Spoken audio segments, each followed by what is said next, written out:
নমস্কার বন্ধুরা, আজ আমি আবার নিয়ে এলাম তোমাদের পছন্দের অন্যতম রহস্যভেদী কর্নেল নীলাদ্রি সরকারকে, যাকে সৃষ্টি করেছিলেন সৈয়দ মুস্তাফা সিরাজ, যিনি জন্মগ্রহণ করেন 1930 সালের 14ই অক্টোবর মুর্শিদাবাদের খোসবাসপুরে এবং তার মহাপ্রয়াণ ঘটে 2012 সালের 4 সেপ্টেম্বর কলকাতায়।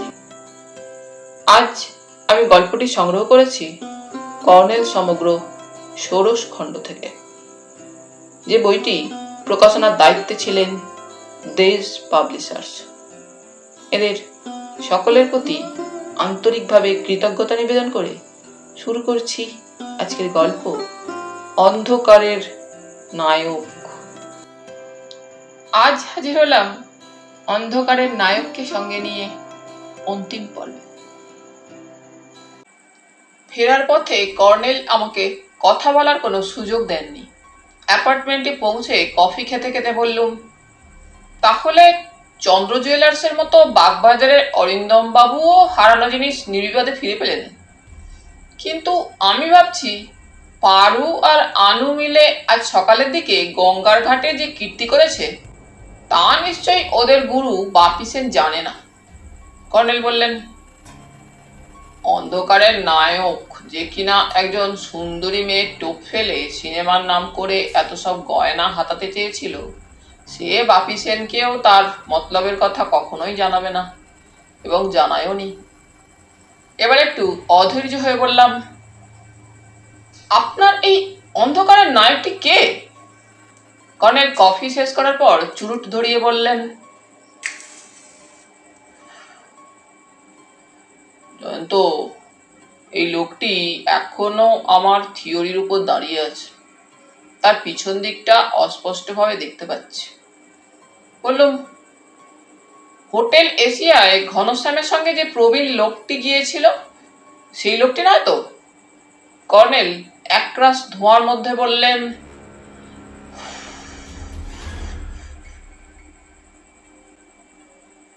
তুমি শচীন্দ্রনাথ নামের লোকটিকে অন্ধকারের নায়ক বানাতে চাও।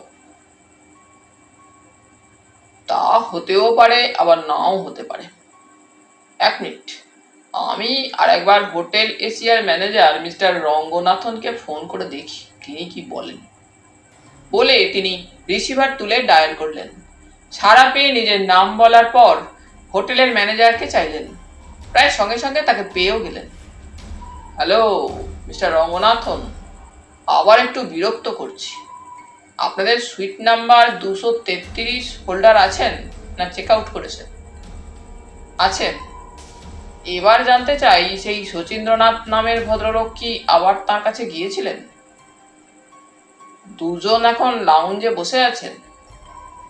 বাহ, শুনুন মিস্টার রঙ্গনাথন, আমি আর জয়ন্ত এখনই একবার হোটেলে গিয়ে দুজনকে দর্শন করতে চাই।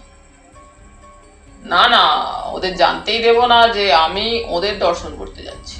লাউঞ্জে ঢুকলে আপনি আমাদের কাছে এসে শুধু ওদের দেখিয়ে দেবেন, ব্যাস।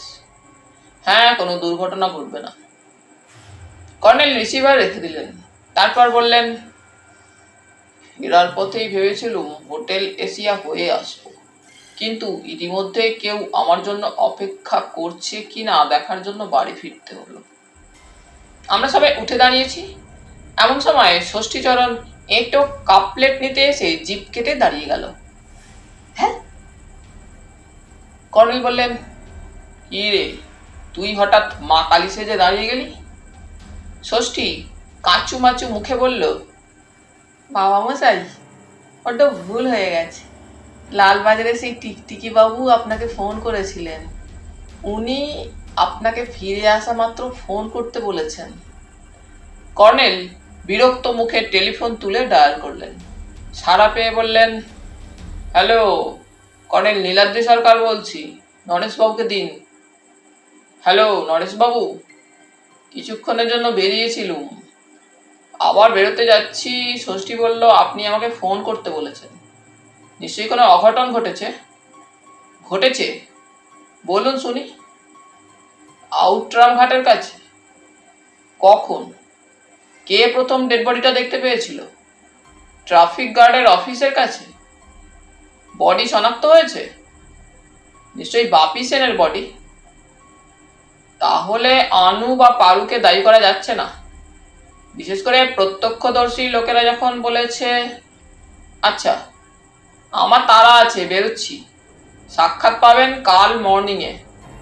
না, আমি ঘটনাস্থলে যাব না, গিয়ে কোনো লাভ নেই। আপনারা অভিজ্ঞ ডিটেকটিভ অফিসার। আচ্ছা, রাখছি। আমি হতবাক হয়ে শুনছিলুম। বাপ্পি সেনকে কে মারল? কর্নেলের মুখে শুনলুম, অনিরুদ্ধ বা পারিজাতকে এই খুনের জন্য দায়ী করা যায় না। বোঝা যাচ্ছে প্রত্যক্ষদর্শীরা আততায়ীর যে বর্ণনা করেছে তা থেকেই নরেশবাবুদের এই সিদ্ধান্ত। ততক্ষণে কর্নেল পা বাড়িয়ে হাঁক দিয়েছেন, ষষ্ঠী, আমরা বেরোচ্ছি, শিগগির ফিরবো। নিচে গিয়ে গাড়ি কর্নেলের গ্যারাজ থেকে বের করতে হলো। অবশ্য তখনও দারোয়ান গেটে তালা দেয়নি। গাড়িতে যেতে যেতে বললুম, প্লিজ কর্নেল, ঘটনাটা শুনতে অস্থির হয়ে উঠেছে। আপনি না বললে হয়তো অ্যাক্সিডেন্ট করে ফেলব। কর্নেল আমার বাঁ বাহু খপ করে চেপে ধরে বললেন, জয়ন্ত, আজকে রাতটা আমাদের বেঁচে থাকা খুব দরকার। তাহলে বলুন, আউটরাম ঘাটে কি ঘটেছে? কর্নেল যা বললেন তার সংক্ষেপে এই। আজ সন্ধ্যায় কোনো এক সময়ে বাপ্পি সেন আউটরাম ঘাটের কাছে রেল লাইন পেরিয়ে একটা চেয়ারে বসেছিল। সম্ভবত কেউ তার সঙ্গে দেখা করতে আসার কথা ছিল, কিন্তু প্রত্যক্ষদর্শীরা জানিয়েছেন হঠাৎ একটা লোক রেল লাইন পেরিয়ে এসে বাপির মাথায় এক রাউন্ড গুলি করে। লোকেরা ভয়ে ওখান থেকে সরে যায়। আততায়ী বাপির পিঠে পা রেখে ঝুঁকে পড়ে, তার মাথায় আরেকবার গুলি করে। তারপর সে রেল লাইন ডিঙিয়ে যায়। সেই সময় প্রত্যক্ষদর্শীরা দেখতে পান রাস্তার ধারে একটা মোটর সাইকেল দাঁড় করানো আছে। আততায়ী সেই মোটর সাইকেলে চেপে পালিয়ে যায়। লোকটার পরনে ছিল নীল রঙের স্পোর্টিং গেঞ্জি আর প্যান্ট। ওখানে যেটুকু আলো ছিল তাতে বোঝা গিয়েছে লোকটার মুখে গোঁফ ছিল। কেউ বলেছেন লোকটার বয়স 50 হতে পারে, আবার কেউ বলেছেন তারও বেশি। হোটেল এশিয়ার গেটে গাড়ি ঢুকিয়ে পার্কিং জোনে লক করে রাখলো। তারপর কর্নেলকে অনুসরণ করল। হোটেলের বিশাল দরজা দুজন উর্দি পরা লোক দুদিক থেকে টেনে খুলে দিল। ভেতরে প্রশস্ত লাউঞ্জ, মেঝে পুরোটাই কার্পেটে ঢাকা। কর্নেলকে দেখে মিস্টার রঙ্গনাথন এগিয়ে এলেন। তারপর চাপা স্বরে বললেন, কর্নেল সরকার, আপনার আশা ব্যর্থ হলো, কারণ মিনিট 10 আগে শচীন্দ্রনাথ বেরিয়ে গেছেন। কর্নেল জিজ্ঞেস করলেন, আপনাদের boarder mister N Dasgupta? Mister Ranganathan বললেন, উনি আছেন। কর্নেল আবার জিজ্ঞেস করলেন, শচীন্দ্রনাথ ঠিক কখন এসেছিলেন আপনি বলতে পারেন? মিস্টার রঙ্গনাথন একটু হেসে বললেন, আপনার কথা শোনার পর থেকেই 233 সুইটের ভদ্রলোকের দিকে আমার লক্ষ্য ছিল। শচীন্দ্রনাথ ভিজিটিং বুকে সই করেছেন 8টা 5-এ। তারপর ওপর থেকে দুজনে নেমে এসেছেন মিনিট 15 পরে, আর লাউঞ্জে বসে কথা বলেছেন প্রায় আধ ঘন্টা। আপনি তো জানেন বোর্ডারদের সঙ্গে ভিজিটারদের মিট করার লাস্ট টাইম রাত 9টা। কর্নেল ঘড়ি দেখে বললেন, 9টা বাজতে আর 2 মিনিট। কাজেই আমি নিয়ম ভঙ্গ করে আপনার বোর্ডারের সঙ্গে দেখা করছি না। কিন্তু প্লিজ মিস্টার রঙ্গনাথন, আপনাদের বোর্ডার মিস্টার এন দাশগুপ্ত যেন কিছুতেই না জানতে পারেন আমরা এখানে এসেছিলাম। ওহ শিওর।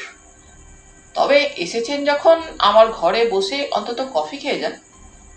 কর্নেল তার সঙ্গে করমর্দন করে বললেন, ধন্যবাদ, আমরা এখনই কফি খেয়েই বেরিয়েছিলাম, চলি। অ্যাপার্টমেন্টে ফিরে কর্নেল বললেন, আর কফি টফি নয়, আজ খুব ক্লান্ত বোধ করছি।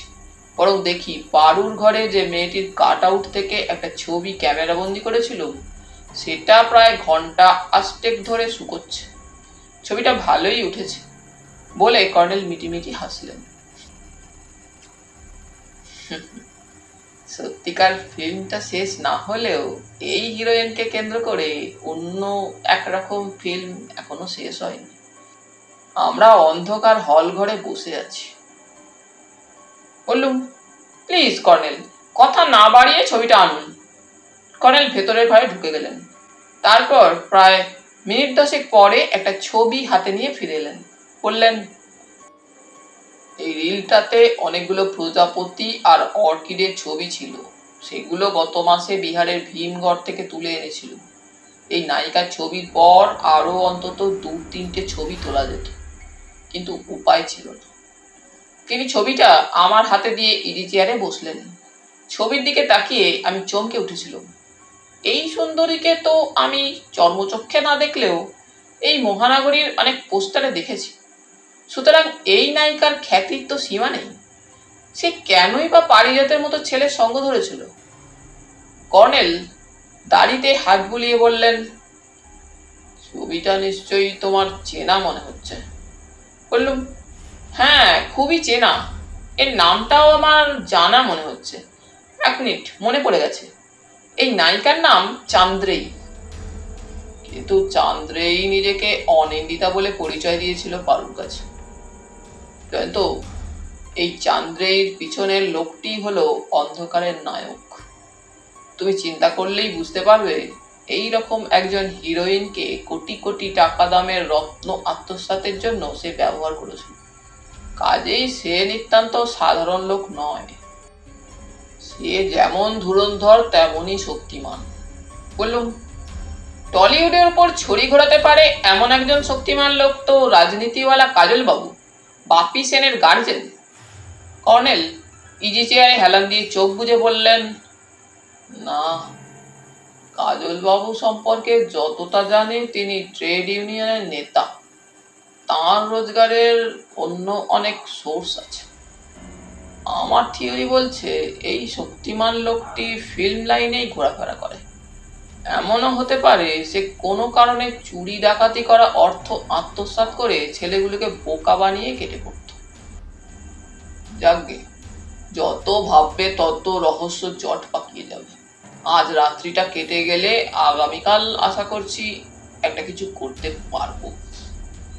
কিছুক্ষণ ধ্যানস্থ থাকার পর কর্নেল বললেন, আজ 9:30টার মধ্যেই ডিনার খেয়ে শুয়ে পড়া যাক। ষষ্ঠী, আমরা এবার খেতে যাচ্ছি। ষষ্ঠী পর্দার ফাঁকে মুখ বের করে বলল, সব রেডি আছে বাবু মশাই। আমরা উঠতে যাচ্ছি, টেলিফোন বাজবে। কর্নেল বিরক্ত মুখে বললেন, জয়ন্ত, টেলিফোনটা ধরো তো। অচেনা কেউ হলে বলবে কর্নেল নেই। কাল সকাল 8টায় তিনি এসে দেখা করতে পারেন। রিসিভার তুলতেই সারা এলো, কর্নেল সাহেব, আমি সুরঞ্জনা রায়চৌধুরী বলছি। মাউথ পিসে হাত চেপে রেখে বললুম, সুরঞ্জনা দেবী? কর্নেল রিসিভার আমার হাত থেকে প্রায় কেড়ে নিলেন। তারপর কিছুক্ষণ ধরে শুধু হু আর হ্যাঁ বলতে থাকলেন। কর্নেল টেলিফোনের রিসিভার নামিয়ে রেখে একটু হেসে বললেন, পারু তার মাকে টেলিফোনে বিকেল 3টেতে জানিয়েছে তার মোটর সাইকেলটা চুরি গেছে। জিজ্ঞেস করলাম, কোথা থেকে কিভাবে চুরি গেছে? পারু আর আনুর আশ্রয় ছিল পারুর বান্ধবী সেই অনিন্দিতা অর্থাৎ চান্দ্রেয়ী। তার বাড়ি নিউ আলিপুরের পশ এরিয়াতে। সেখানেই থাকেন চান্দ্রেয়ীর প্রমোটার এবং গার্জেন তার দূর সম্পর্কের এক জ্যাঠামশাই জয়দীপ ঘোষ। পারু তার মাকে খুলে বলেছে, সেই ঘোষ জেঠুই পারু ও আনুকে ফিল্মে নামার সুযোগ করে দিতে চেয়েছিলেন। তবে 1.5 কোটি টাকা না হলে ফিল্ম করা যাবে না। নিজেদের টাকায় ফিল্ম করলে ইচ্ছে মতো রোলে অভিনয় করা যাবে, কিন্তু পারুরা অত টাকা পাবে কোথায়? অবশেষে ঘোষ জেঠু রাজনীতিওয়ালা কাজল বাবুর সাহায্যে বাপি সেনকে ডেকে দুজনের সঙ্গে আলাপ করিয়ে দেন। রহস্যের পর্দা একটু সরে গেল তাহলে। কর্নেল হাসলেন। পর্দা সরলেও এখনো ভেতরে অন্ধকার। শুধু নায়ক বা খলনায়কের পিকটা দেখা যাচ্ছে। যাই হোক, জয়দীপ ঘোষকে জয়শ্রী সিনে স্টুডিওর গোপালবাবু চেনার কথা। কাল সকালে ওকে স্টুডিওতে যাওয়ার পথে আমার সঙ্গে দেখা করে যেতে বলবো। জিজ্ঞেস করলুম, পারু বলেনি তার বন্ধু আনু এবং সে কেন চন্দ্র জুয়েলার্সের ডাকাতি করা অলংকার ফেরত দিয়েছে? কর্নেল চোখ কটমট করে বললেন, এনাফ জয়ন্ত, এবার ডিনারে বসবো। তারপর আজ রাতে আর কোনো কথা নয়। হাসতে হাসতে বললুম, ওকে বস, ডিনারের পরই শুয়ে পড়ব। পরদিন সকালে গোয়েন্দাপ্রবর হালদার মশাই কর্নেলের ড্রয়িং রুমে সবেগে প্রবেশ করলেন। তখন সবে কর্নেল ছাদের বাগান পরিচর্যা করে নিচে এসেছেন এবং ষষ্ঠীর কফির জন্য অপেক্ষা করছেন। হালদার মশাই বললেন, এখনই কমু নাকি কফি খাইয়া কমু? কর্নেল স্যার কি কন? কর্নেল বললেন, আপনাকে খুব সতেজ দেখাচ্ছে, নিশ্চয়ই কোনো খুশির খবর এনেছেন। তবে এখন আমার মুখে কফির ছোঁয়া না লাগলে শোনার মুড আসবে না। তখনই ষষ্ঠীচরণ ট্রেতে কফি আর স্ন্যাক্স রেখে গেল। হালদার মশাইয়ের কপালের ব্যান্ডেজটা আছে, তবে হাতের আঙুলের ব্যান্ডেজটা খুলে ফেলেছেন। তিনি অভ্যাস মতো ফু দিয়ে দিয়ে বেশি দুধ মেশানো তার স্পেশাল কফি পানে মন দিলেন।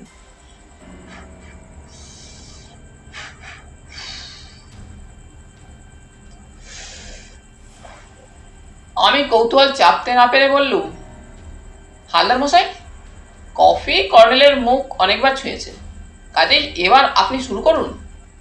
হালদার মশাই মুচকি এসে বললেন,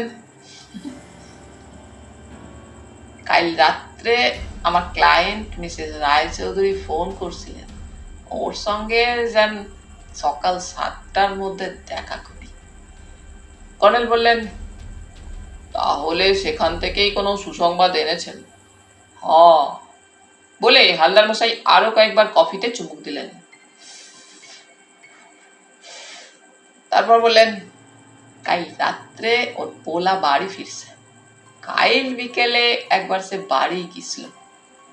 কর্নেল বললেন, জানি, কাল রাত্রে ম্যাডাম আমাকে ফোন করেছিলেন, পারু যেখানে থাকতো সেখান থেকে নাকি ওর মোটর সাইকেল চুরি গেছে। হালদার মশাই তার কথার উপরে বলে উঠলেন, চুরি গেছিল, কিন্তু রাত্রে মোটর সাইকেল পাইয়া গেছে। আমি জিজ্ঞেস করলাম, কোথায় পেল? গোয়েন্দাপ্রবর খি খি করে হেসে বললেন, আসলে পারু লুকিয়ে থাকতো অনিন্দিতার বাড়িতে। রাত্রে সে নিচে নাইমা দেখে তার মোটর সাইকেল ঠিক জায়গাতেই আছে, আর বান্ধবী তারে কইছে গাড়িটা চুরি যায় নাই, তার জ্যাঠামশাই কি যেন নামটা কইয়াছিল, জয়দীপ ঘোষ। হালদার মশাই চমকে উঠে বললেন, আপনি তারে চেনেন? হ্যাঁ, নামটা শুনেছি। কারণ অনিন্দিতা আসলে কে তা আপনি এই ছবিটা দেখে চিনতে পারেন কিনা বলুন। বলে কর্নেল টেবিলের ড্রয়ার থেকে ফিল্ম অভিনেত্রী চান্দ্রের ছবিটা বের করে হালদার মশাইকে দিলেন। হালদার মশাই ছবিটা দেখতে দেখতে বললেন, এরে যেন কোথায় দেখছি, খুব চেনা চেহারা।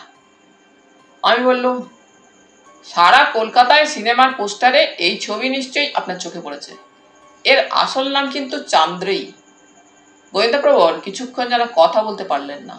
তার গোফের 2 ডগা তীর করে কাঁপছিল, তার চোখ দুটো গুলি গুলি হয়ে উঠেছিল। এটা তার উত্তেজনার লক্ষণ। এই সময় আবার ডোরবেল বাজল। কর্নেলও যথারীতি হাল দিলেন, ষষ্ঠী। এবার ড্রয়িং রুমে প্রবেশ করলেন জয়শ্রী সিনে স্টুডিওর ম্যানেজার গোপাল কুণ্ডু। তিনি থমকে দাঁড়িয়ে বললেন, ওরে বাবা, এই যে দেখছি একেবারে নক্ষত্র সমাবেশ। কর্নেল বললেন, আসুন গোপালবাবু, বসুন। গোপালবাবু সোফার একপাশে বসার পর তার চোখে পড়ল হালদার মশাইয়ের হাতে ধরা ছবিটায়। তিনি সবিস্ময়ে বলে উঠলেন, কি ব্যাপার, মিস্টার হালদারের হাতে একালের উঠতি হিরোইন চান্দ্রের ছবি? বলে তিনি হালদার মশাইয়ের হাত থেকে ছবিটা নিলেন। একটুখানি পরীক্ষা করে দেখার পর তিনি আবার বললেন, এটা তো সেই কাট আউট, সেই কাট আউটটা থেকে ছবিটা ক্যামেরায় তোলা হয়েছে। কর্নেল সাহেব, ব্যাপারটা খুলে বলুন তো। কর্নেল বললেন, আমি আপনাকে ডেকেছিলুম এই ছবির ব্যাপারেই, তবে এটা কার ছবি তা আমি ইতিমধ্যেই জানতে পেরেছি। এবার একটা কথার সত্য মিথ্যা আপনার কাছে যাচাই করে নিতে চাই। জয়দীপ ঘোষকে আপনি চেনেন? গোপালবাবু বললেন, চিনি না মানে? জয়দীপ বাবুই তো চান্দ্রের গডফাদার। নিউ আলিপুরে চান্দ্রের অ্যাপার্টমেন্টের পাশেই তার অ্যাপার্টমেন্ট। কর্নেল বললেন, জয়দীপ বাবুর বয়স কত জানেন? তা 60 পেরিয়ে গেছে। গোপ মাথার চুল একেবারে সাদা, এখনো খুব শক্ত সামর্থ্য মানুষ। কিন্তু তাকে আপনি ছিলেন কি করে? অন্যের মুখে তার কথা শুনেছি। এবার একটা কথা বলুন তো গোপাল বাবু, জয়দীপের লাস্ট ফিল্ম কি প্রচন্ড ফ্লপ হয়েছিল? গোপাল বাবু হাসতে হাসতে বললেন, ফ্লপ মানে? দেনার দায়ে একেবারে ভদ্রলোকের মাথার চুল বিকিয়ে গেছে। তাই আমাকে মাঝে মাঝে বলতেন আবার ছবি করতে চান। আমি যেন একজন প্রডিউসার দেখে দিই। কারণ কর্নেল সাহেব তো জানেন, হঠাৎ হাতে বাড়তি টাকা এসে গেলে এমন অনেক লোক আছে যারা ফিল্ম লাইনে এসে জোটে। উদ্দেশ্য ফিল্মের জগতের মেয়েদের সঙ্গে একটু মেলামেশার সুযোগ লাভ।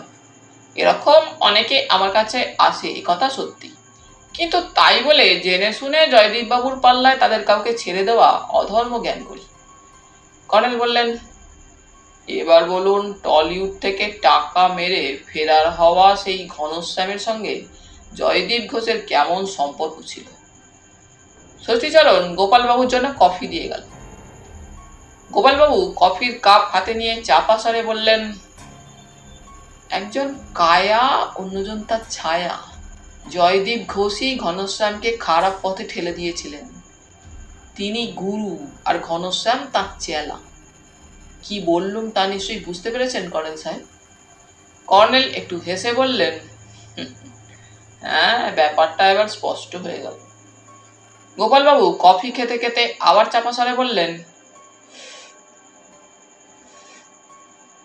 চান্দ্রের বাবা মা বেঁচে নেই, শুধু তার মাসি বন্দনা রায়।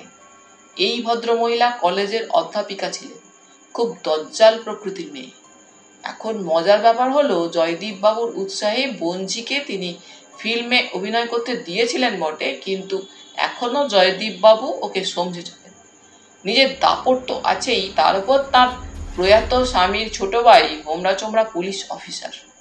কফি শেষ করে ঘড়ি দেখে গোপালবাবু বললেন, আমার তাড়া আছে কর্নেল সাহেব, আর কিছু জানতে চান?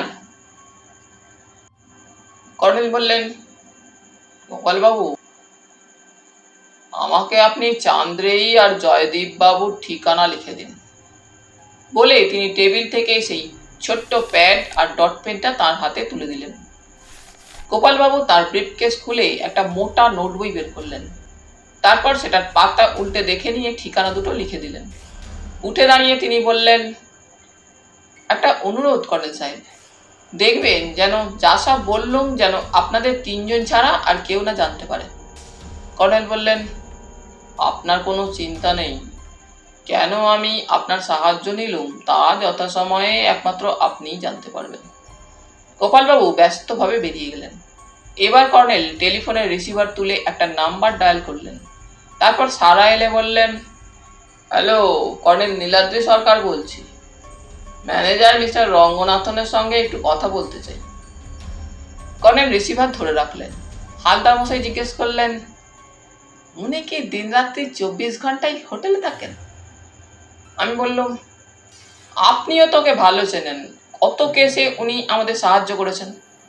হোটেলেই উনি সপরিবারে থাকেন। কর্নেল বাঁ হাত আমাদের দিকে তুলে চুপ করতে বললেন। এতক্ষণে তিনি ম্যানেজারের সাড়া পেয়েছেন বোঝা গেল। কর্নেল বললেন, মর্নিং মিস্টার রঙ্গনাথন, আবার একটু বিরক্ত করছি। হোটেল এশিয়ার 233 সুইটের ভদ্রলোক কি চেক আউট করেছেন? করেননি? আর একটা কথা, ওর সেই বন্ধু শচীন্দ্রবাবু কি আজ সকালের দিকে ওর সঙ্গে মিট করতে এসেছিলেন? তাহলে এখনো দুজনে সুইটে আছেন? ঠিক আছে, আপনাকে অসংখ্য ধন্যবাদ। দৈবাৎ কিছু ঘটলে আশা করি আপনি ঠান্ডা মাথায় থাকবেন। হ্যাঁ, ঘটতে পারে, তবে খুনোখুনি নয়। Again thanks. রিসিভার রেখে কর্নেল বললেন, আজ ভোরবেলা অরিজিৎকে আমি উঠিয়েছি। অরিজিৎকে আজকাল মার্কিনদের মতো জগিংয়ের অভ্যেস পেয়ে গেছে। যাই হোক, হোটেল এশিয়ায় এতক্ষণে সাদা পোশাকের পুলিশ মোতায়েন হয়ে গেছে। নরেশবাবুর ফোনের অপেক্ষা করছি। তার ফোন পেলেই আমরা সদল বলে হোটেল এশিয়ার দিকে ছুটে যাব। এতক্ষণে আমার বোধ বুদ্ধির বন্ধ দুয়ার যেন খুলে গেল। এবার চমকে উঠে বললুম, কর্নেল, তাহলে ছায়া কায়া দুটিতেই যুগলবন্দি হয়ে লালবাজারের শ্রীঘরে ঢুকতে চলেছে? কর্নেল ঘড়ির দিকে তাকিয়ে বললেন, 9টা বেজে গেছে। যেখানে যা কিছুই ঘটুক, এখন ব্রেকফাস্ট, তারপর অন্য কিছু। হালদার মশাই, আমাদের সঙ্গে আপনিও যোগ দিতে পারেন। গোয়েন্দা প্রবর ব্যস্তভাবে হাত নেড়ে বললেন, ম্যাডামের ঘরে 6 লুচি, 1 প্লেট আলুর দম আর 2খানা সন্দেশ খাইছি। উঠে যেতে যেতে কর্নেল বললেন, ম্যাডামের ছেলের সঙ্গে আপনার দেখা হয়নি? হালদার মশাই গম্ভীর মুখে বললেন, ওলাটা আমার লগে আলাপ করতে চায় না। ম্যাডাম ওরে অনেক সাধ ছিলেন, কিন্তু সে নাকি ভীষণ টায়ার্ড। ব্রেকফাস্টের পর ড্রয়িং রুমে ফিরে দেখি হালদার মশাই চান্দ্রেই সেই ছবিটা হাতে নিয়ে বসে আছেন এবং বিড়বিড় করে আপন মনে সব কি বলছেন। আমার কানে এলো শুধু কিছু কথা। এমন সুন্দর মাইয়াটা, সে কিনা পড়ছে এক দানর পাল্লায়, ঠিক যেন আরব্য রজনী স্টোরি। কথাটা কর্নেলের কানেও গিয়েছিল। তিনি ইজি চেয়ারে বসে সহাস্যে বললেন,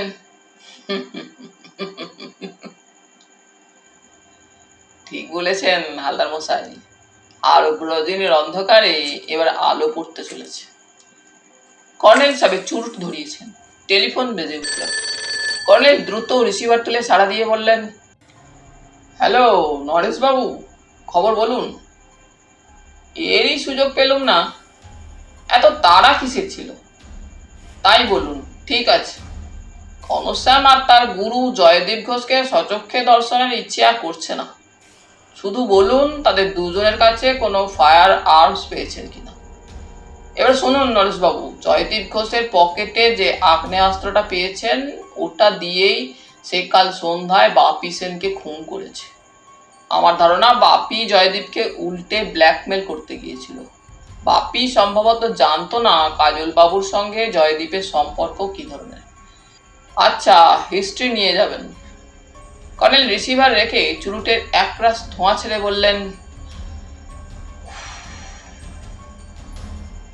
জয়দীপ সম্ভবত আঁচ করেছিল তার পেছনে পুলিশ লেগেছে, কারণ ডাকাতি করা গয়নাগুলো তার হাতে এখনো পৌঁছায়নি, এবং কেন পৌঁছায়নি এ ব্যাপারে পারু বা আনু তাকে কিছু বলে থাকবে।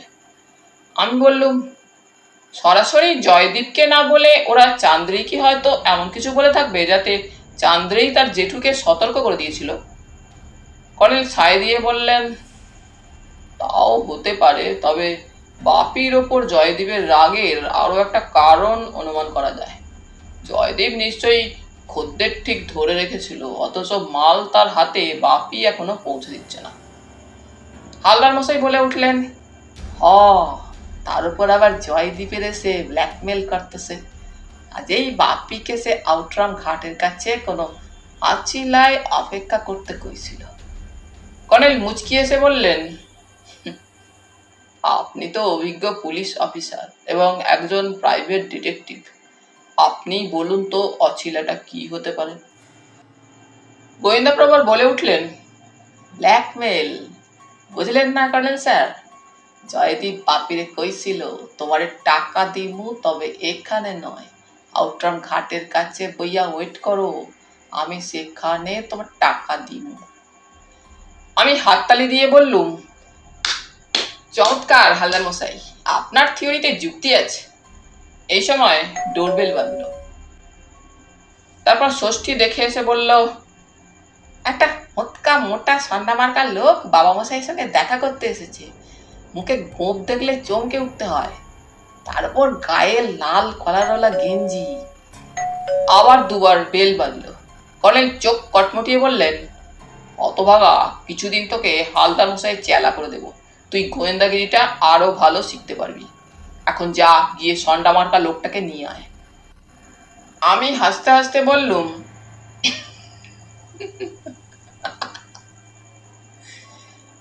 লোকটা নিশ্চয়ই বাগবাজারের অরিন্দম বাবুর পরিচারক বা ড্রাইভার সেই হরেন। তারপর সত্যি হরেন ড্রয়িং রুমে ঢুকে করজোড়ে নমস্কার করে বলল, কর্তামশাই নিজে আসতে পারলেন না, এলেও 3 তলায় উঠতে পারতেন না, ওদিকে টেলিফোনের লাইন খারাপ, তাই আমাকে পাঠালেন। কর্নেল সোফার পাশে একটা চেয়ার দেখিয়ে বললেন, বসো হরেন। হরেন কাঁচুমাচু মুখে বলল, আগে তাকি আমি পারি, আমি শুধু দুটো কথা বলেই চলে যাব। কর্নেলের তাগিদেও সে কিছুতেই বসলো না। একটু হেসে বললুম, কর্নেল, এটা নিশ্চয়ই 19 শতকের বাবু কালচারের জের, যা এখনো উত্তর কলকাতায় চালু আছে। কর্নেল বললেন, বলো হরেন, তোমার কর্তামশাই কি খবর পাঠিয়েছেন? হরেন হালদার মশাইয়ের দিকে সন্দিগ্ধ দৃষ্টিতে তাকিয়ে বলল, এখানে বলবো? কর্তামশাই বলেছেন আপনাকে গোপনে যেন বলি। কর্নেল বললেন, এরা দুজনেই আমার কাছের লোক, তুমি এদের সামনে বলতে পারো। হরেন চাপা স্বরে বলল, আগে গত রাত্রে আনুবাবু বাড়ি ফিরেছেন, মায়ের পায়ে ধরে খুব কান্নাকাটি, উনিও কাঁদছিলেন। তারপর কর্তামশাই বেরিয়ে গিয়ে বললেন, ওরে আনু, তুই নিমিত্ত মাত্র। আমাদের পরিবারের গৃহদেবতার সব অলংকার আবার কর্নেল সাহেবের হাত দিয়ে ফেরত এসেছে, একটাও খোয়া যায়নি। তুই শিগগির মায়ের সঙ্গে গিয়ে ঠাকুর বাড়িতে রাধা মাধবকে প্রণাম করে ক্ষমা চেয়ে নে। হরেন চুপ করলে কর্নেল বললেন, আর কিছু? হরেন একটু হেসে বলল, সে আর তার এক বন্ধু দুজনে মিলে এক ঠগের পাল্লায় পড়েছিল। আর কিছু? আগে না, এবার আমি চলি কর্নেল সাহেব, ফোন ঠিক করলে কর্তামশাই আপনাকে ফোন করবেন। হরেন চলে যাওয়ার পর আমি বললাম, আচ্ছা হালদার মশাই, আপনার ক্লায়েন্ট মিসেস রায়চৌধুরী তার ছেলেকে কর্নেল সম্পর্কে কোনো কথা বলেছেন? গোয়েন্দাপ্রভু তড়াক করে সোজা হয়ে বসলেন, তারপর বললেন, কি কাণ্ড, একেবারে ভুল লাগেছে। ম্যাডাম আমারে কইছেন ওর পোলা যাতে ভয় না পায় সেজন্য তারে কইছেন তার বাবার বন্ধু কর্নেল নীলাদ্রি সরকার তার ডাকে এ বাড়িতে এসেছিলেন। তিনি পারুর বাবার বিপদে আপদে অনেক সাহায্য করতেন। তিনি ডিটেকটিভদের গুরু। তিনিই পারুর সেফটির জন্য তার ঘরের তালা খুইলা সার্চ করছেন। কর্নেল হাসতে হাসতে বললেন, হালদার মশাই, এবার আপনি যান, গিয়ে আপনার ক্লায়েন্টকে বলুন পারুর বন্ধু অনিরুদ্ধ সমেত চুরি করে আনা গৃহদেবতার অলংকার আমি নিজের হাতে অনিরুদ্ধর বাবাকে কাল পৌঁছে দিয়েছি। হালদার মশাই উঠে দাঁড়ালেন, তারপর বললেন, শুধু একটা কথা বুঝলাম না, সেই শেখ কাল্লু যার পায়ে গুলি করছিলাম তার কি অবস্থা? কর্নেল বললেন, সে পুলিশের খাতায় দাগি, কাজেই তার নামে একটা পেটি কেস দিলে সে জামিন পেয়ে যাবে এবং কলকাতা ছেড়ে পালিয়ে বাঁচবে। হালদার মশাই এবার আস্তে সুস্তে বেরিয়ে গেলেন। কিছুক্ষণ পরে আমি বললুম, সবই বোঝা যাচ্ছে, পারু আর আনু চান্দ্রের প্রেমে পড়ে এমন অন্ধ হয়ে গিয়েছিল যে তারা তার সঙ্গে ফিল্মে নামতে চেয়েছিল। চান্দ্রেই স্বভাবত তার জয়দীপ জেঠুকে কথাটা জানিয়েছিল এবং তার এই সাংঘাতিক জেঠু হয়তো বোকা ছেলে দুটোকে এক দুর্বৃত্ত বাপি সেনের সঙ্গে ভিড়িয়ে দিয়েছিল। চন্দ্র জুয়েলার্সের ডাকাতির ঘটনাটা অবশ্য বাপির নেতৃত্বেই হয়েছিল। বাপিও পুলিশের খাতায় দাগি, অতএব ডাকাতি করা অলংকার সে আনুকে রাখতে দিয়েছিল। কিন্তু আমি এখনো বুঝতে পারছি না কি এমন ঘটনা ঘটলো যে গতকাল সকালে বাবুঘাটে আনু আর পারু মোটর সাইকেলে চেপে সেই গয়না যদুপতি চন্দ্রের ড্রাইভারকে ফেরত দিতে গিয়েছিল। কর্নেল বললেন, আমার থিওরিটা যাচাই করার জন্য আমি বরং হালদার মশাইয়ের ক্লায়েন্টকে একটা ফোন করি। হালদার মশাইকে কথাটা আমি বলিনি, কারণ উনি সব ঘটনা এখনো জানেন না। বলে কর্নেল রিসিভার তুলে ডায়াল করলেন এবং সারা এলে বললেন, হ্যালো, কর্নেল নীলাদ্রি সরকার বলছি, মিসেস রায়চৌধুরী বলছেন? আপনার পুত্রের মেজাজ কি এখন শান্ত হয়েছে? তাকে বলুন তার নামে পুলিশের কোনো কেস নেই, এমনকি তার বন্ধু অনিরুদ্ধর নামেও কোনো কেস নেই। আর বলুন আমি তার সঙ্গে শুধু একটা কথা বলবো। বাহ, তাহলে ওকে টেলিফোনটা দিন, বলুন ওর বাবার ঘনিষ্ঠ বন্ধু কর্নেল নীলাদ্রি সরকার ওর সঙ্গে কথা বলবেন। কর্নেল রিসিভার ধরে রাখার প্রায় 5 মিনিট পরে সাড়া এলো। কর্নেল বললেন, পারু, তুমি আমাকে খুব ছোটবেলায় দেখেছো, তাই তোমার আমাকে মনে নেই। আমি তোমার বাবার বন্ধু। হ্যাঁ, আমি শুধু জানতে চাইছি চন্দ্র জুয়েলার্সে বাপির ডাকাতি করা অলংকারগুলো সে তোমার বন্ধু অনিরুদ্ধর কাছে লুকিয়ে রাখতে দিয়েছিল, তাই না? হ্যাঁ, আনু আমাকে না বললেও আমি বিশ্বস্ত সূত্রে তা জানতে পেরেছি।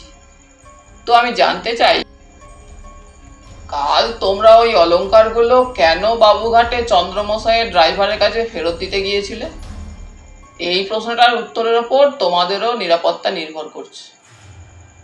অনিন্দিতা অর্থাৎ ফিল্ম অ্যাক্ট্রেস চান্দ্রেই তোমাদের সতর্ক করে দিয়েছিল? বাহ, চান্দ্রেই তাহলে বুঝতে পেরেছিল ওই বজ্জাত জয়দীপ ঘোষের হাত থেকে তাকে মুক্তি পেতেই হবে। তাহলে বোঝা যাচ্ছে মেয়েটি বুঝতে পেরেছিল তাকে টোপ করে দুর্বৃত্ত জয়দীপ বর্ষি ফেলেছিল। আর তোমরা তো সাদাসিধে বুদ্ধির ছেলে, তোমাদের কোনো দোষ নেই। যাই হোক, শোনো, সময় মতো গিয়ে তোমার সঙ্গে মুখোমুখি কথা বলে আসবো। তখন পুরো ঘটনাটা যা তোমরা জানো না আমি তোমাকে জানাবো। হ্যাঁ, টেলিফোন করেই যাব।